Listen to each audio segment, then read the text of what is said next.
ویاړ ځای داسې موږ د مزار شریف څخه مستقیم جدې شریف ته پروازونه شروع کړل. د حاجیانو لپاره او د نورو مسافرو لپاره دا ډېر لوی سهولت ده چې مخکې به دا مسافر اول مزار شریف څخه کابل ته، بعدا له کابل څخه جدې شریف ته او نورو شهرونو ته سفرونه درلودل. او موږ اوس په کوشش په دې کوو چې ټولو هغه ځایونو ته چې موږ مسافر لرو پروازونه انشاءالله تعالی شروع کړو. دې لپاره چې لومړی پرواز ده نو وړکۍ طیاره افسر وفد بوینګ طیاره په نظر کې نیولې ده د هوایي شرکت د کامیار. نو 121 نفره مسافر دي چې تقریبا ډېر کم محدود تعداد له کابل څخه دي او نور ترانزیت د مزار شریف دی. دا پرواز له کابل څخه مزار شریف ته، بعدا له مزار شریف څخه جدې ته او بیرته دغسې برعکس جدې ته.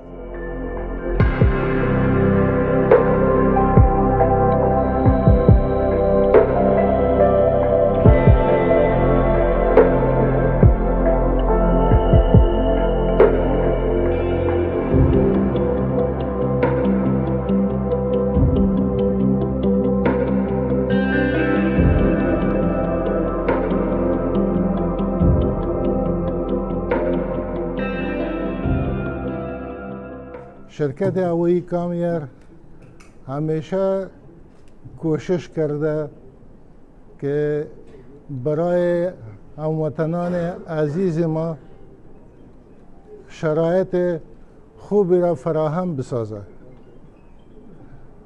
و امروز این برای هموطنان عزیز ما یک خبر خوش است، یک نوید است که از شهر مزار شریف من بعد پروازهای شرکت هوایی کامیار به شهر جده صورت میگیرد.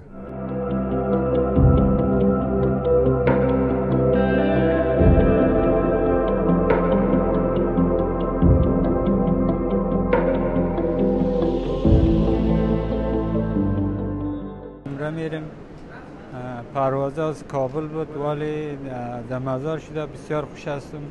از سمنگان هستم، در اینجا دما نزدیک است، سهولت است، بسیار همکاری خوب، راهنمایی خوب کردن، مردم بسیار خوش هستم، بسیار راضی هستم، بسیار خدمت خوب کردن، راهنمایی خوب میکنه و دما سهولت هم است، نزدیک هم است، بسیار خوب است. بله ما خوشحال هستیم. سابق پروازها نبود، مردم سمت شمال مقاطع حج ادای حج کابل میرفتن، ولی شکر الحمدلله این سهولت شده از مزار الی جده میرن. ما زیاد خرسند هستیم. از دولت ما میخواهیم که دیگه کشورها مثلا پاکستان، هندوستان، کسایی که مریض داره بر اونام مشکلشان آسان شود. بخیر.